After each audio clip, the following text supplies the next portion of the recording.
అత్యున్నత సింహాసనం మీద ఆసీనుడవైన మా ప్రియ పరలోకపు తండ్రి, నీకే స్తుతి స్తోత్రం తండ్రి. మమ్మల్ని ఎంతగానో ప్రేమించి మమ్మల్ని సజీవ లెక్కలో వచ్చి ఈ పునరుద్ధాన దినమున మీ పరిశుద్ధ సన్నిధిలో కనపడటానికి ప్రభా మీరు మమ్మల్ని సజీవులుగా ఉంచినందుకు మీకే స్తుతి స్తోత్రం ప్రభా.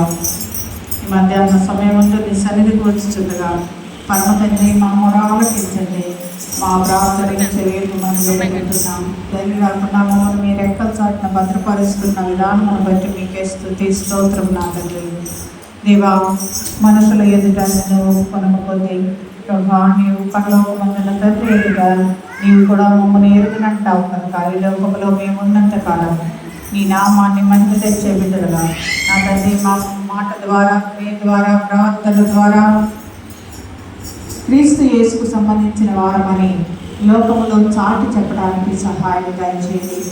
లోకమును కోరుకుంటూ నిన్ను కోరుకుంటూ రెండు కావాలంటే నా తండ్రి మేము వ్యర్థులమైపోతాము కనుక అలాగూ కాక నిన్ను మాత్రమే ప్రేమించే బిడ్డలుగా లోకమును విడిచి నిన్ను వెంబడించే వారుగా ఉండడానికి మాకు సహాయం దయచేయండి.